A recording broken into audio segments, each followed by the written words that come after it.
Firman Tuhan saya akan ambil di dalam suratan Rasul Paulus kepada jemaat yang ada di Ibrani. Ibrani pasal yang ke-12 ayat 1 dan ayat yang kedua.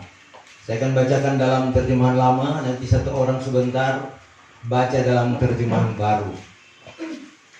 Yang bertemakan nasihat supaya bertekun dengan sabar di dalam iman. Ayat 1.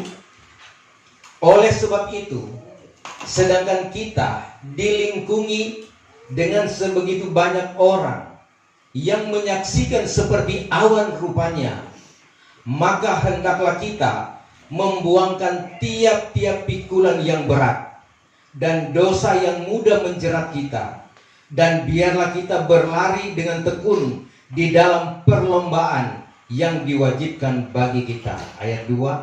Serta memandang kepada Yesus yang mengadakan dan menyempurnakan iman, maka ia pun karena kesukaan yang menanti dia sudah menderitakan sengsara salib dengan tiada mengindahkan malunya, lalu duduk di sebelah kanan aras Allah. Terjemahan baru. Terjemahan baru Ibrani 12 ayat 1.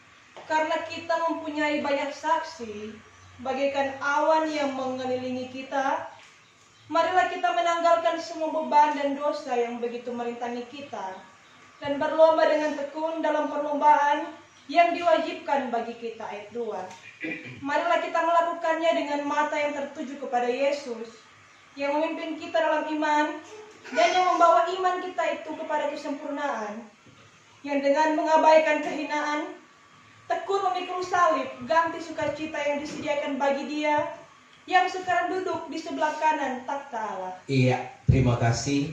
Silakan duduk. Firman Tuhan, saudara, yang datang bagi saya dan saudara pada saat ini, yaitu mengingatkan kita bagaimana kita bisa bertekun di dalam iman. Karena pergumulan masalah-masalah yang terjadi hanya dapat dilawan dengan iman. Iman mengalahkan segala sesuatu.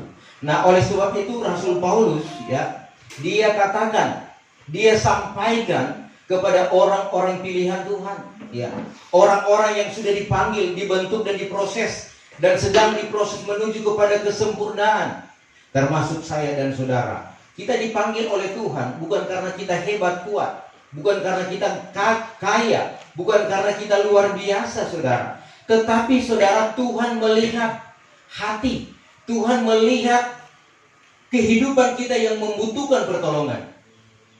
Memang saudara sekalian, kalau berbicara panggilan Tuhan, semua orang yang ada di dalam dunia ini adalah milik kepunyaan Tuhan. Semua dipanggil, Sebab itu dikatakan, marilah kamu kepadaku, hai kamu yang letih lesu dan yang berbeban berat, aku akan memberikan kelegaan kepadamu.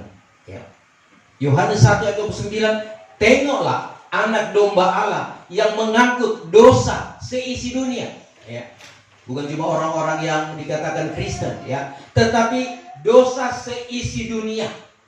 Semua orang yang ada di dunia ini tidak dibeda-bedakan Tuhan. Yang mau datang kepada Tuhan, itu Tuhan akan selamatkan. Tetapi yang tidak mau datang, rasa-rasa itu, saudara. Meskipun kita dibilangkan sudah Kristen dari kecil, dilahirkan di tengah-tengah keluarga Kristen, kalaupun dipanggil oleh Tuhan dan kita mengeraskan hati, tidak mau datang, Tuhan juga tidak akan memaksakan kita. Sebab itu kebebasan ada pada kita. Dikatakan saudara sekalian, karena kita mempunyai banyak saksi, orang banyak saksi yang melihat, bagaikan awan yang mengelilingi kita, berarti kita bagaikan ada di atas awan, Dan saudara sekalian dikatakan, marilah kita menanggalkan semua beban dan dosa. Menanggalkan artinya meninggalkan segala beban-beban dan segala dosa-dosa yang begitu merintangi kita. Paulus tahu itu beban-beban, itu dosa, itu yang merintangi kita, menghalangi kita. Jadi beban orang, saudara. dan berlomba dengan tekun di dalam perlombaan yang diwajibkan bagi kita. Nah saudara, firman Allah ini merupakan suatu nasihat bagi saya dan saudara. Nasihat berarti petunjuk, ya. Nasihat saudara sekalian yang baik perlu kita pegang. Karena nasihat-nasihat ini tentunya punya tujuan yang baik. Nah saudara kasih Tuhan, tanggalkan segala beban-beban. Saudara banyak beban di sini. Ada beban? Oh, enggak ada. Ya. Haleluya. Saudara, sebab itu kalau enggak ada jangan mengeluh, jangan menangis pada Tuhan. Tuhan siapakah so begini, kan siapakah so begitu. Siapa orang so begini, siapa orang so begitu. Ya. Menangis saudara. Saudara, selama kita ada dalam dunia ini, orang tetap punya beban. Enggak ada yang dapat. Tuhan Yesus saja sudah datang ke dalam dunia ini tidak berdosa, tidak berbuat dosa, tapi dia menebus dosa kita, dia pikul beban. Dosa siapa itu? Dosa seisi dunia. Orang pedosa, orang kejahatan, itu Tuhan tanggung di pundaknya. Nah saudara kasih dalam Tuhan, beban-beban memang mungkin kita tidak rasakan. Kita tidak merasakan beban itu, tatkala hati kita sukacita. Mungkin beban kita tidak rasakan kalau berkat itu datang banyak-banyak, saudara. Ya. Berkat itu datang bertubi-tubi sehingga apa yang kita butuhkan ada semua. Ya.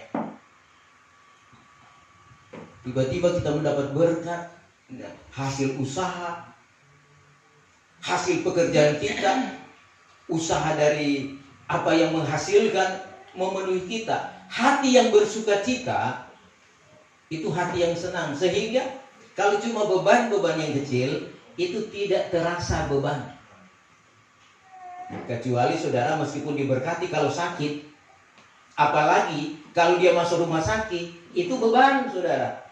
Terbeban, ini masalah saudara. Nah saudara, firman Tuhan katakan, tanggalkanlah itu beban. Bagaimana? Mungkin kita akan bertanya, Tuhan, bagaimana saya mau menanggalkan itu beban? Dan beban apa yang ada? Saudara, kadangkala orang yang sakit, ya, Tuhan memang suka saya petunjuk, ya karena pikiran, ya. Serta tanya, apa yang engkau pikirkan? Apa so yang ada dipikir-pikir? Dia pasti akan menjawab, nggak ada yang kita pikir-pikir, semua aman-aman saja. Tetapi dia dalam keadaan sakit, dalam keadaan stres dan tidak berdaya, saudara. Memang beban itu tidak dapat dia lukiskan dengan kata-kata, tetapi lewat perasaan. Dia sakit. Nah saudara kasih dalam Tuhan, Tuhan lebih tahu. Oleh sebab itu, jangan biarkan itu. Dikatakan dosa kok yang menjadi penyebab ini. Ya. Dosa ini saudara yang menyebabkan kita mengalami banyak beban. Coba baca Yesaya 59 ayat 1 dan ayat yang kedua. Yesaya 59 ayat 1. Bahwasannya lengan Tuhan tiada singkat, sehingga tiada dapat ia menolong kamu, dan telinganya pun tiada menjadi terlalu berat, sehingga tiada ia dapat mendengar. Tetapi segala kejahatanmu sudah menceraikan kamu daripada Allahmu, dan sebab segala dosamu disamarkannya wajahnya daripadamu, sehingga tiada didengarnya akan kamu. Iya, saudara, dikatakan oleh Nabi Yesaya, ya, sebetulnya tangan Tuhan tidak terlalu kurang panjang untuk menyelamatkan kita, dan telinganya pun tidak kurang tajam untuk mendengar orang berdoa. Tetapi yang merupakan pemisah antara Tuhan dengan kita adalah segala kejahatanmu, dan yang membuat dia menyembunyikan diri terhadap kamu sehingga ia tidak mendengar ialah segala dosamu. Jadi dosa yang menyebabkan kita putus hubungan dengan Tuhan. Doa kita saudara tidak dijawab oleh Tuhan. Apa sebab dosa? Ya. Apa itu dosa? Dosa itu adalah sesuatu hal yang kita lakukan yang bertentangan dengan firman Tuhan. Ya, dosa itu sesuatu yang kita lakukan, bahkan bukan cuma lakukan, yang kita pikirkan, yang bertentangan dengan pikiran Tuhan. Nah, oleh sebab itu, ya, mari kita tanggalkan semua itu. Masih ada pikiran-pikiran yang tidak sesuai dengan pikiran Tuhan? Kalau Rasul Paulus katakan karena dia sudah menyerahkan hidupnya kepada Tuhan, maka saudara sekalian dia memiliki pikiran Kristus. Jadi apa yang Tuhan pikirkan, itu yang dia pikirkan. Kalau jemaat Filipi dia katakan, pikirkanlah yang baik, yang enak didengar, yang manis, itu yang kita pikirkan.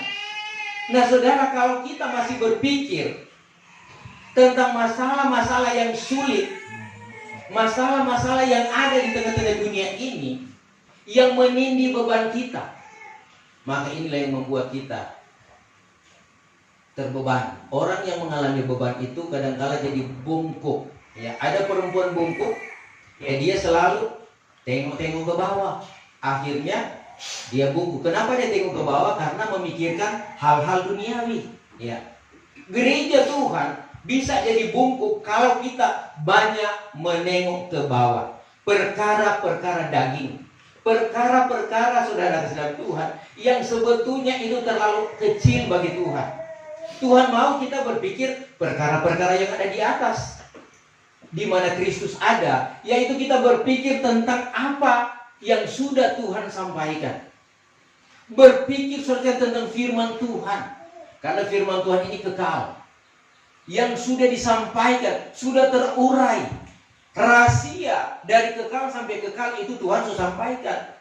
Tinggal kita menjalani. Ya.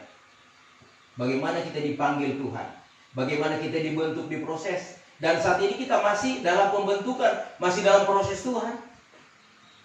Apakah kita bisa bertahan melewati proses ini sampai masuk surga, sampai langkah terakhir? Nah ini saudara sekalian jadi satu pertanyaan. Sebab itu tanggalkan segala kejahatan dan dosa. Jadi lewat pikiran pun orang so bertentangan dengan Tuhan, so berdosa. Ya. Amin, saudara. Saudara mau tinggal, mau lepaskan itu dosa saudara sebetulnya. Kenapa orang bikin dosa? Karena dosa itu enak, saudara. Ya. Enak. Kalau tidak enak, nggak mungkin dia mau dikit, saudara. Enak itu hanya di tubuh, ya, daging. Tetapi saudara sekalian menyiksakan rohani, ya. Jiwa dan roh tersiksa kalau tubuh ini selalu memikirkan hal-hal duniawi. Sebab itu saudara Rasul Paulus katakan, ya, dia selalu menghimbau kepada setiap jemaat dia kunjungi, ya, bertambah-tambah di dalam Tuhan, semakin berkurang-kurang, tinggalkan hal-hal duniawi. Ya. Artinya saudara, mari tolong salibkan daging. Ya. Daging punya keinginan dibatasi karena daging ini tidak pernah puas. Ya. Meskipun berkat itu datang melimpah-limpah, begitu banyak berkat datang saudara, tapi daging tidak pernah puas. Ya. Dia mendapatkan barang baru, dia dapatkan berkat yang banyak, saudara. Kadang-kala berkat belum habis, masih banyak, dia juga so bosan dengan ini, dia ingin cari yang lain. Tuhan, saya juga ingin yang ini. Ya. Ini daging, saudara, tidak pernah puas. Hati manusia tidak pernah puas. Keinginan daging. Nah, oleh sebab itu Tuhan katakan, biarlah hati ini dibersihkan dan isilah dengan kebenaran firman Tuhan. Kalau firman Allah diisi dalam hati kita, nah saudara, kita akan melihat damai dan sejahtera, sukacita. Sebetulnya kehidupan kita dalam dunia ini yang pokok adalah damai sejahtera. Amin. Sukacita di dalam Tuhan yang dikerjakan oleh Roh Kudus. Tuhan tidak menginginkan kita menderita. Karena Tuhan dikatakan juga Tuhan tidak pernah mencobai kita. Tetapi kita dicobai karena hawa nafsu daging, karena perbuatan kita. Nah saudara kasih dalam Tuhan, ya, untuk meninggalkan dosa ini tanpa pertolongan Tuhan kita tidak akan dapat meninggalkan.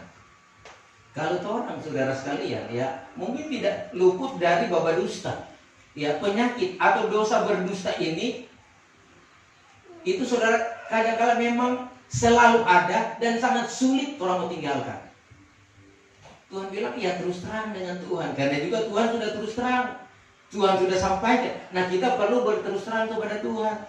Seorang Raja Daud, dia memberikan contoh dan teladan bagi kita. Bahwa setiap hari dia katakan, Tuhan selidiki hatiku, periksa hatiku, jalanku, apa yang aku pikirkan. Jika Tuhan dapati ada kekurangan, ada salah, Tuhan tegur, ingatkan, nasihatkan supaya aku bisa merubah. Ini pengalaman seorang raja. Raja itu kaya, tetapi dia tidak memikirkan kekayaannya, kerajaannya, saudara. Tetapi dia memikirkan bagaimana dia boleh bersekutu dengan Tuhan. Karena Tuhan itu penolong satu-satunya dalam hidupnya. Tatkala dia beroleh kemenangan dari musuh-musuhnya, dia berperang, dibela Tuhan, menang. Ya. Dia pun ke kebun sendiri, menggembalakan kawanan domba, berhadapan dengan binatang-binatang buas, dia tidak takut. Karena dia tahu bahwa Tuhan menyertai dia. Nah saudara, orang yang disertai Tuhan, dia akan merasakan keberanian. Dia tidak takut menghadapi segala sesuatu. Banyak gereja Tuhan, hamba-hamba Tuhan sidang Jumat mengalami ketakutan di hari-hari ini. Ya. Tetapi jemaat di sini, saya melihat tidak pernah takut. Amin. Jangan berdusta. Jangan ada dusta, saudara. Ketakutan, saudara sekalian, kekhawatiran adalah merupakan penyakit akhir zaman yang membuat gereja Tuhan jauh dari Tuhan. Kenapa dia takut? Kenapa dikhawatir? Karena dia tidak percaya Tuhan, tidak percaya Alkitab. Kenapa dia tidak percaya? Oh, kalau tanya percaya enggak? Percaya, aku percaya. Tapi percaya tanpa melakukan, Tuhan katakan nol. Seperti tong yang berbunyi nyaring, tidak ada isi, saudara. Percaya dan melakukan, saudara. Itu baru dikatakan orang yang percaya. Karena kepercayaan kita pun diuji. Tuhan akan uji. Sampai di mana? Pengenalan kita tentang firman Tuhan. Memang saudara, firman Tuhan kita sudah tahu, kita sudah mengerti. Tetapi apakah kita sudah melakukan? Tuhan juga yang tahu. Nah saudara kasih dalam Tuhan, firman Allah kadang-kala kalau kita baca, kita cuma cari ayat-ayat yang enak-enak didengar. Kalau berbicara tentang berkat, oh haleluya, kita paling suka baca. Ya. Semua orang suka baca kalau firman Allah berbicara berkat. Kalau berbicara pertolongan, oh saya mau. Ya. Tetapi kalau berbicara tentang pikul salib, ya itu orang kadang-kala semua menyangkal. Ya Tuhan tidak mampu. Ya.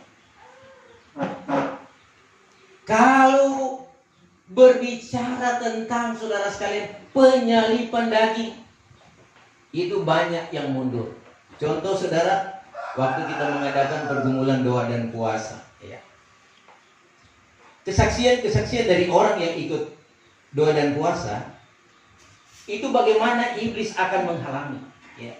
Banyak rintangan untuk datang, tetapi ternyata mereka sampai di tempat untuk doa dan puasa. Saya pun saudara merasakan hal yang demikian. Pikir-pikir hanya kita sendiri mungkin. Ya, sepanjang hari itu mempersiapkan perjalanan ke Kawangkoan, ini perut ini so sakit. Ya, tetapi hati besar masih suka dengan Tuhan untuk bergumul 3 hari. Tepat jam 4 ya hilang ini penyakit. Berarti boleh. Sampailah di sana. Dan Tuhan katakan saudara, bahwa kamu yang datang di sini, aku yang menghantar kamu datang di sini. Luar biasa saudara. Dapat penghiburan, dapat kekuatan. Jadi kalau Tuhan yang antar saudara, ada sukacita, ada damai sejahtera. Meskipun banyak-banyak rintangan yang harus dilewati.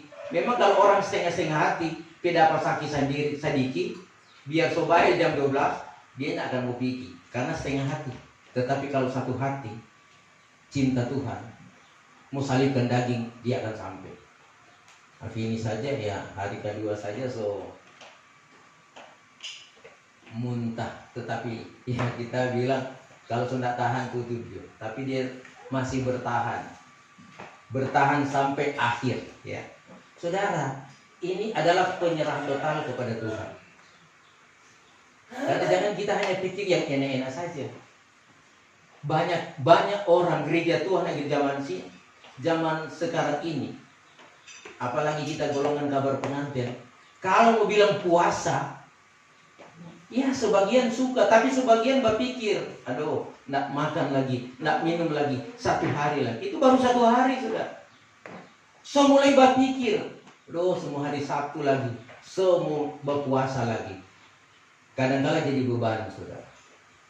Kita tidak tahu apa yang memang rajin berpuasa itu, apakah ada beban atau tidak.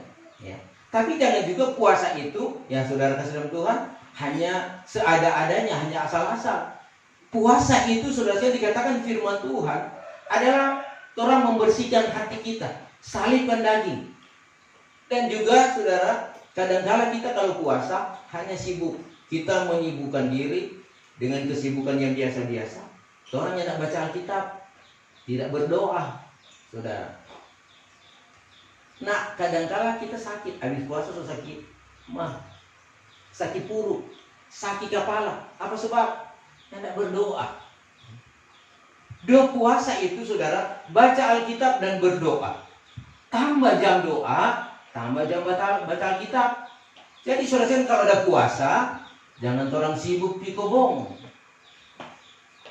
Orang berpikir, asih dia puasa, gigi kalau perlu dia naik kalapa.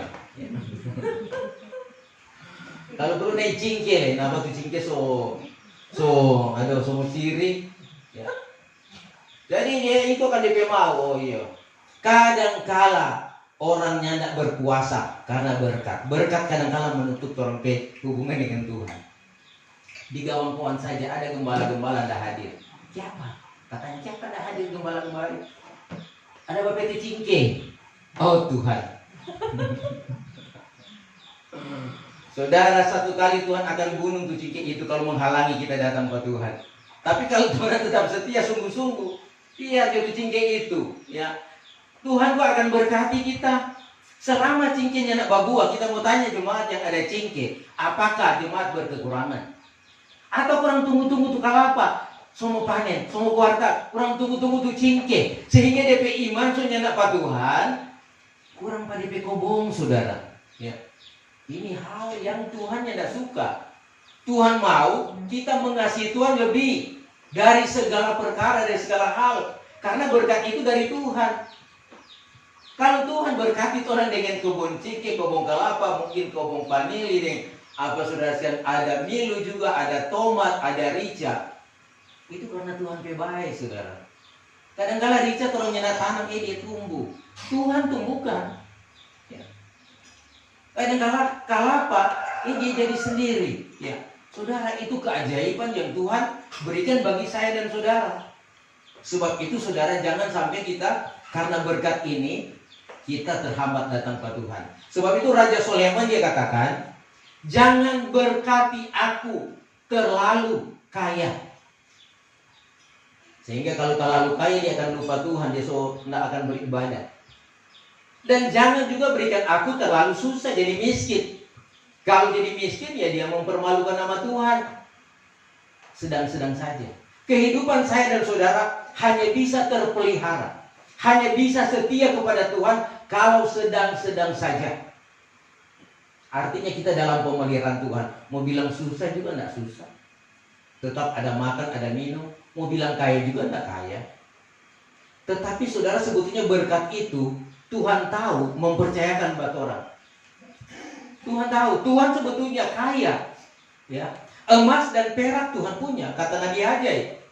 Tuhan katakan bekerja saja, emas dan perak aku yang punya. Saudara, Tuhan sanggup memberkati kita. Apa yang orang butuhkan, apapun yang orang ingini, saudara, Tuhan sanggup mau kasih. Tapi Tuhan bilang kerja saja.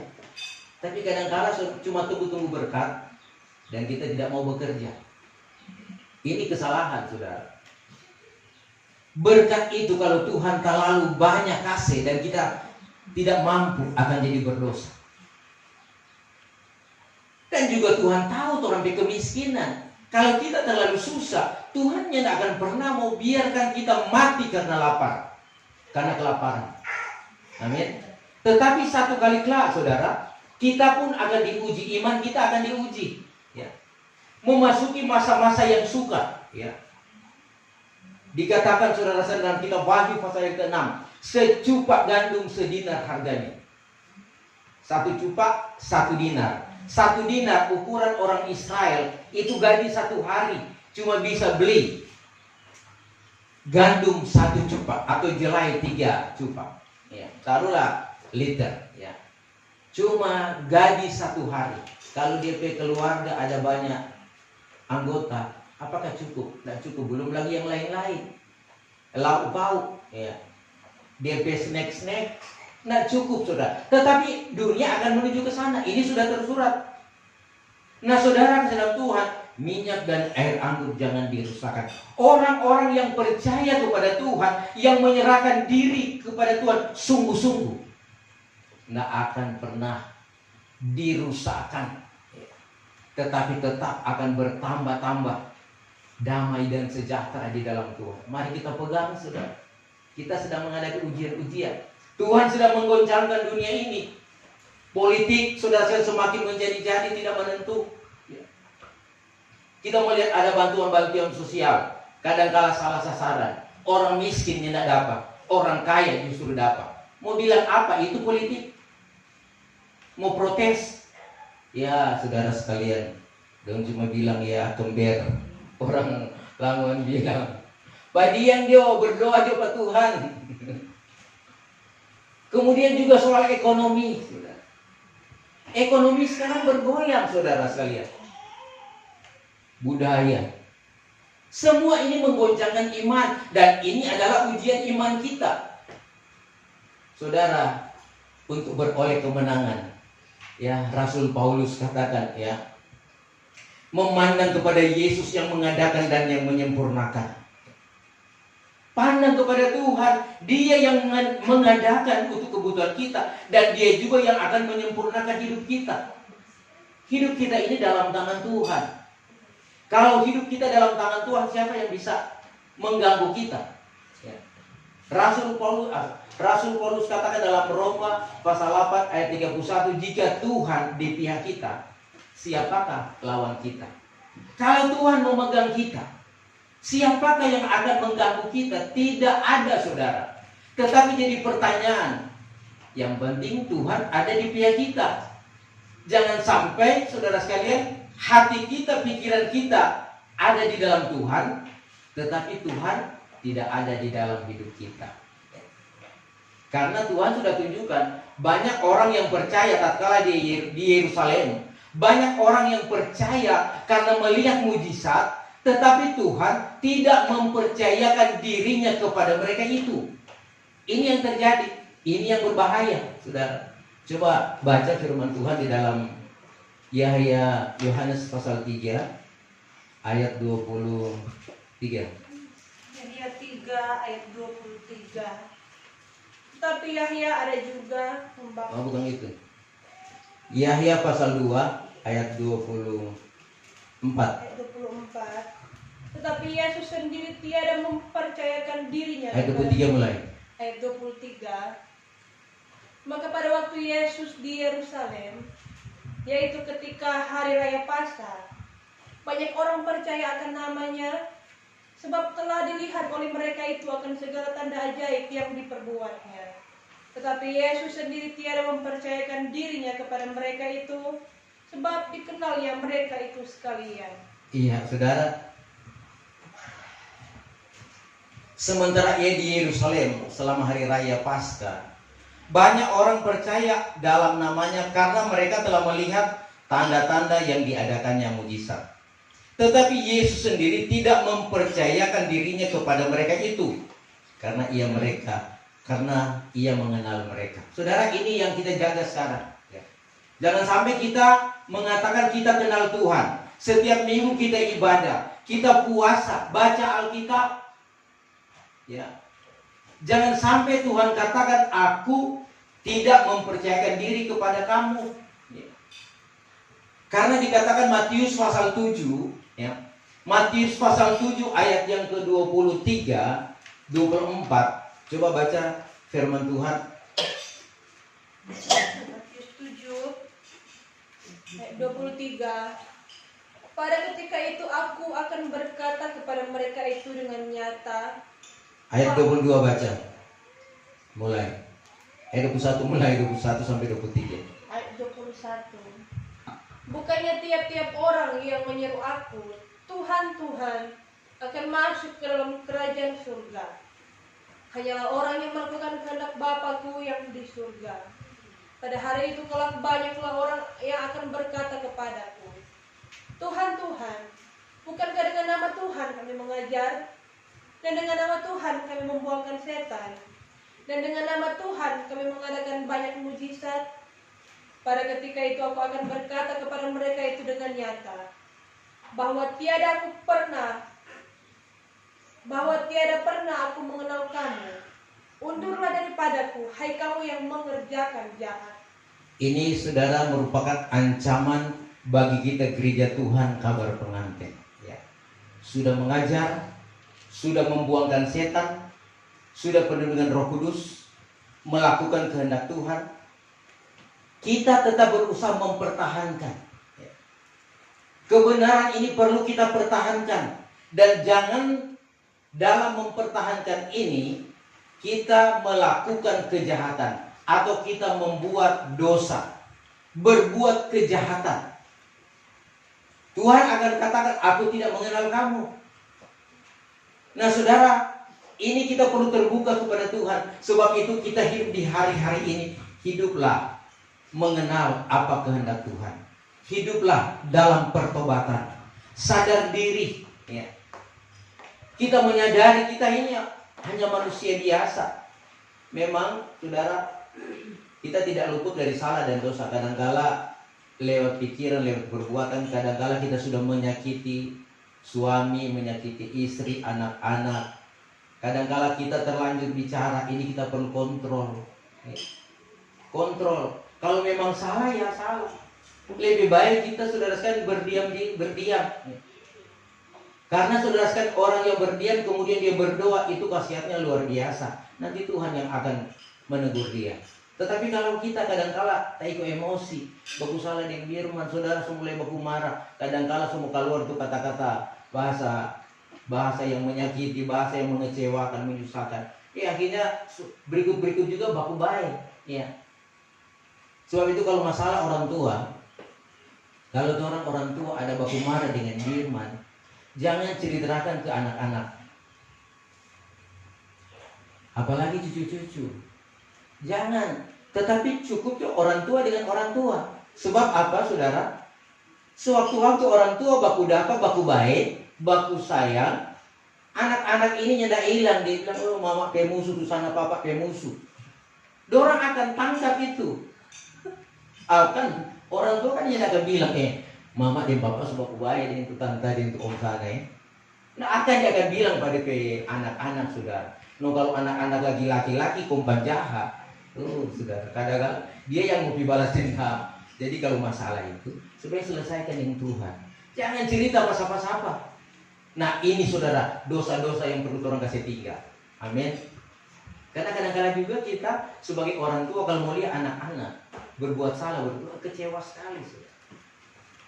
Tapi kadang-kadang mereka sudah aman-aman, orang tua masih saudara sekalian ada di hati. Karena mereka tidak bilang, oh maaf, mama atau opa sudah selesai. Tapi orang tidak tahu. Nah inilah yang jadi beban buat orang. Saudara, ini ada keterbukaan perlu. Nah saudara, kenapa kita mengalami kegagalan di hari-hari ini untuk mempertahankan kebenaran, untuk mempertahankan hubungan dengan Tuhan? Karena Rasul Paulus katakan kita berada pada posisi masih kanak-kanak rohani. Ya. Kalau sudah dewasa rohani, dia rela pikul salib, dia rela menderita. Bukankah sedikit? Ya banyak orang-orang tua dia di zaman ini rela menderita karena anak-anak. Orang tua saudara sekalian, meskipun orang tua tahan lapar, yang penting anak-anak cucu makan. Orang tua rela tidak pakai baju baru, yang penting anak-anak pakai baju baru, begitu loh. Ibu Seni rela berkorban. Ya. Itu yang terjadi. Tetapi apakah anak-anak begitu? Ya. Mari baca Efesus pasal 4 ayat 14. Efesus 4 ayat 14. Supaya jangan lagi kita menjadi kanak-kanak, beralun-alun seperti gelombang, yang ditiup oleh segala jenis angin pengajaran, dengan semu daya manusia dan cerdiknya, yang membawa kepada segala akal yang sesat. Iya, saudara, ini berbicara kalau kanak-kanak rohani. Sebab itu, mari kita dewasakan rohani kita. Rohani yang dewasa artinya Tuhan yang semakin bertambah-tambah. Dia makin menyelidiki firman Tuhan, dia semakin merubah diri, dia mau cari tahu apa kehendak Tuhan. Itu menjadi dewasa.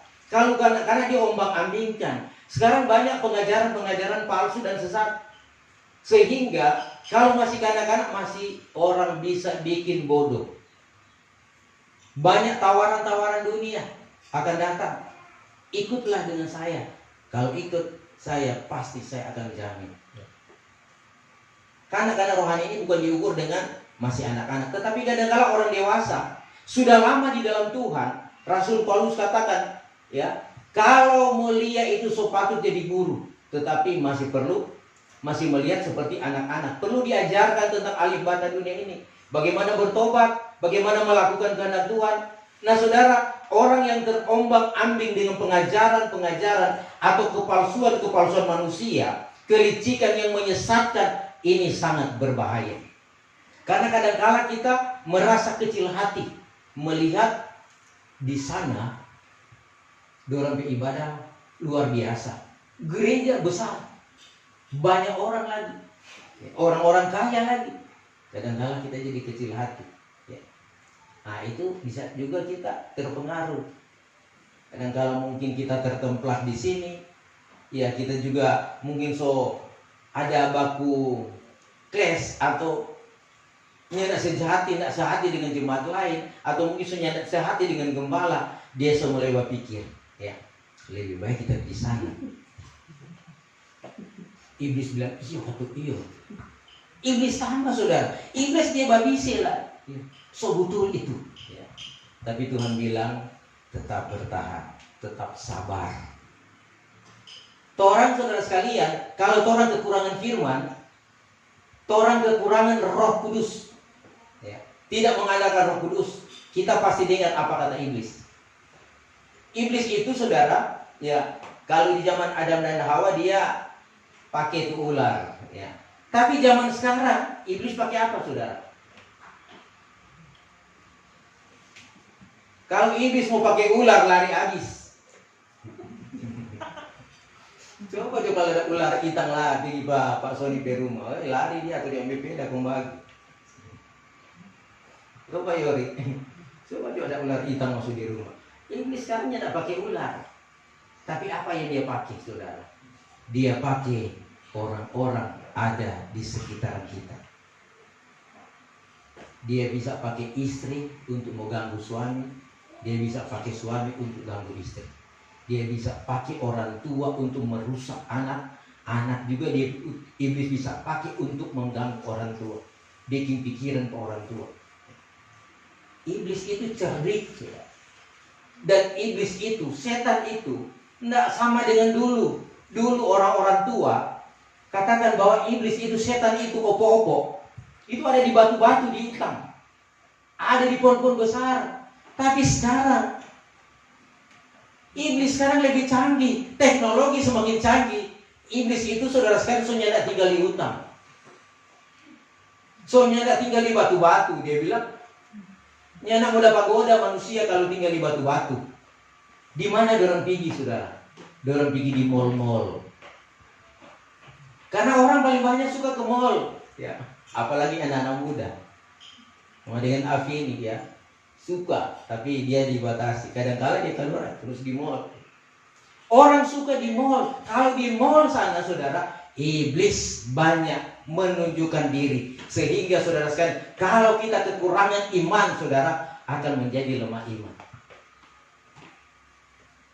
Di klub-klub malam itu iblis dia tampak, ya. di jalan-jalan. Bahkan saudara, iblis itu masuk di rumah tangga Kristen. Ya.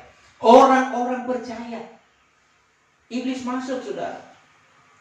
Karena musuh utama iblis itu orang-orang yang selalu dekat dengan Tuhan. Selalu dengar Tuhan, suara Tuhan, dengar kebenaran firman Tuhan, dan dipenuhi dengan Roh Kudus. Ada karunia-karunia Roh Kudus. Ini adalah musuh utama daripada iblis.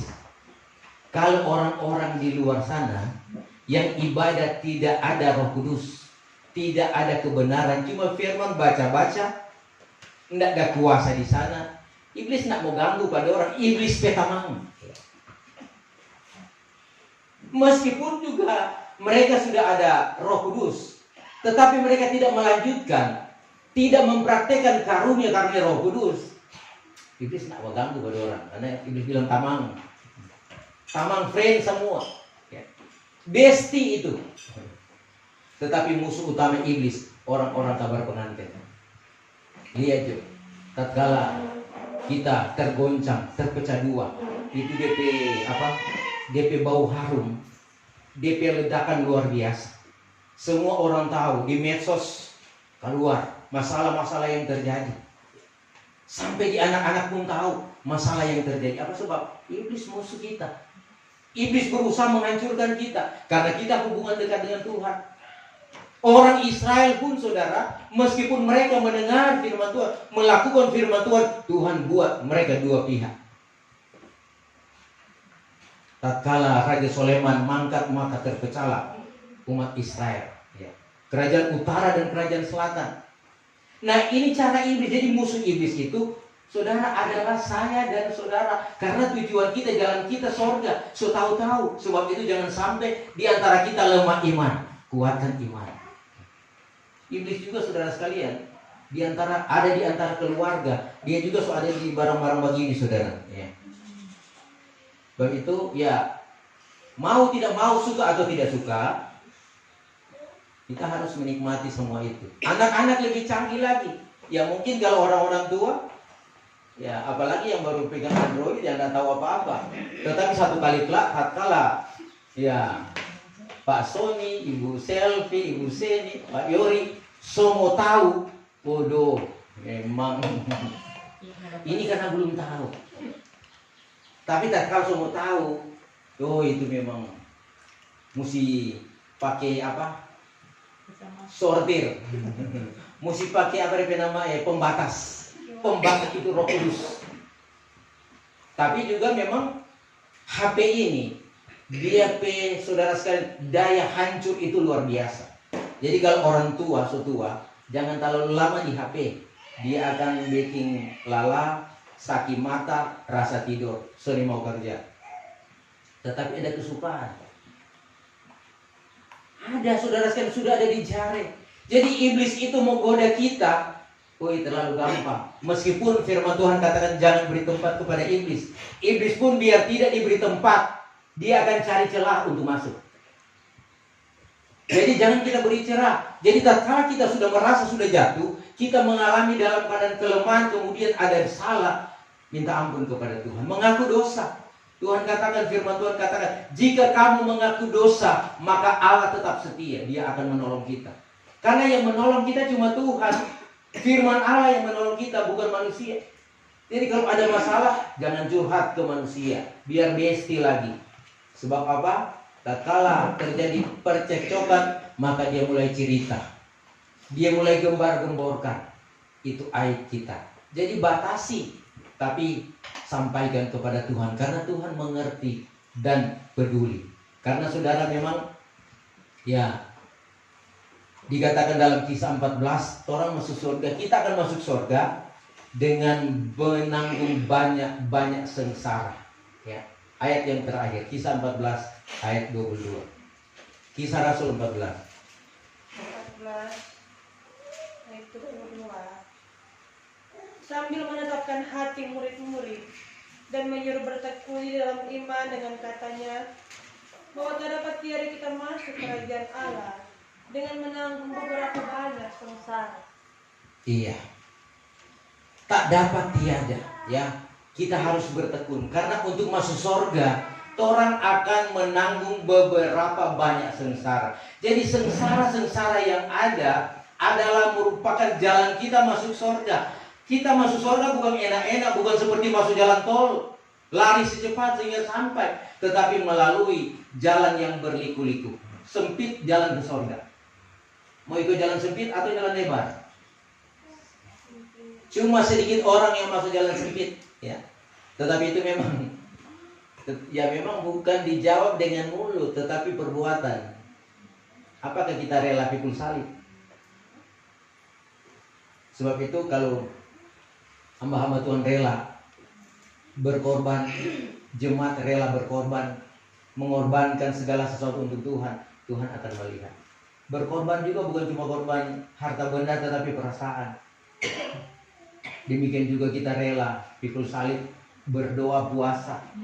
Jadi kalau puasa ya saudara sedang berusaha. Karena juga tatkala juga kami mendengar ada puasa, memang hati ini memang terlalu suka untuk mau puasa 3 hari karena suka kadang-kadang. Karena di situ Tuhan akan melihat, ternyata Tuhan mampukan. Tuhan mampukan, ya. Memang melewati 3 hari itu enggak makan, enggak minum. Ya saudara sedang itu memang penyerahan diri total kepada Tuhan. Apa sebab? Mati hidup dalam tangan Tuhan. Dan ternyata berkat Tuhan luar biasa. Dan dalam pergumulan ini tentu sebagai hamba Tuhan mendoakan sidang jemaat, pergumulan sidang jemaat, masalah sidang jemaat, sehingga jemaat boleh ditolong oleh Tuhan. Namun jemaat juga biar didoakan, dia tetap jaga diri, ya. Karena jemaat juga punya hati, punya pikiran, bisa melakukan semau dia mau, ya. Semau-maunya.